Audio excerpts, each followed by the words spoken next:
악건성의 피부 있잖아요. 악건성. 더 이렇게 좋아지려고 레이저를 하는데 좋아지지 않지 않을까라는 생각이 드는데 어떤가요? 악건성 피부인 경우에는 결국 피지 분비량이 감소하는 이런 경우를 말할 수가 있는데요. 네. 모낭과 피지 분비량이 감소하면 피부 재생 능력도 당연히 많이 떨어져 있게 됩니다.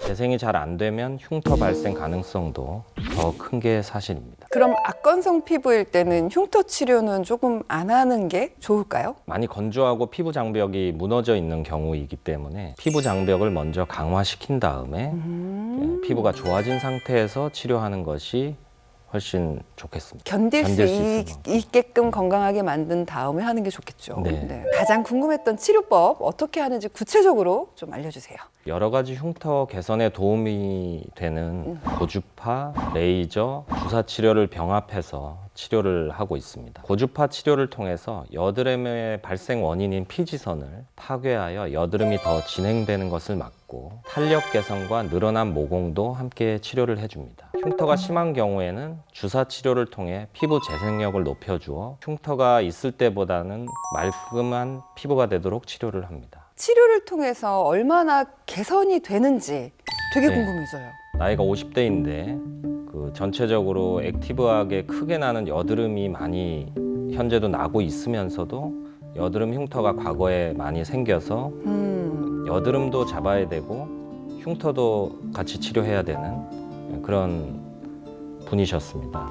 이분 너무 네. 괴로웠을 것 같아요. 내원하셨을 때 이미 흉터가 깊고 퍼진 상태여서 환자의 스트레스가 이만저만이 아니었습니다. 간간이 나는 크게 나는 여드름 때문에 추가적인 흉터 발생을 유발할 수 있는 상태였고 바로 치료가 필요한 환자였습니다. 예민한 상태면은 더 예민해져서 그 여드름이 안 생길 것도 여드름이 생기기도 하고 그러죠. 피지선이 활동도가 너무 좋기 때문에 네. 끊임없이 여드름이 발생을 하고 있는 상태였고 재생이 되기 전에 자꾸 상처가 나니까 계속 얼굴이 붉어지고 예민해지고 또 패이고 이런 상황이 악순환이 계속되던 환자였습니다. 진짜 스트레스가 많았을 것 같다는 생각이 드는데 네. 이분 얼마큼 좋아지셨죠?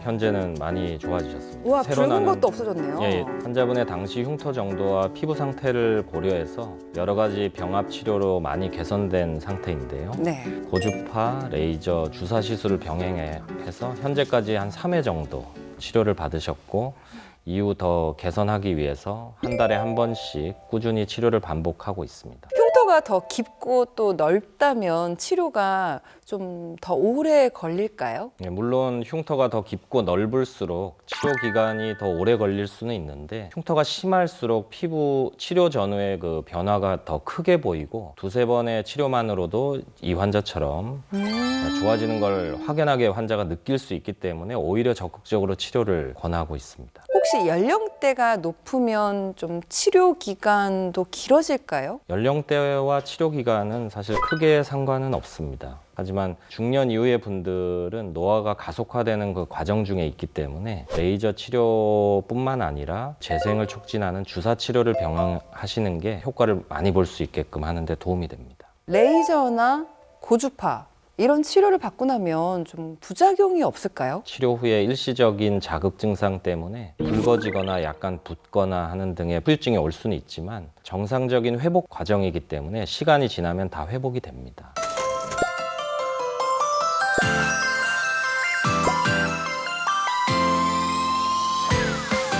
매일 10분 하루 2번 습관처럼 닥터 OBS와 다음 시간에 만나요.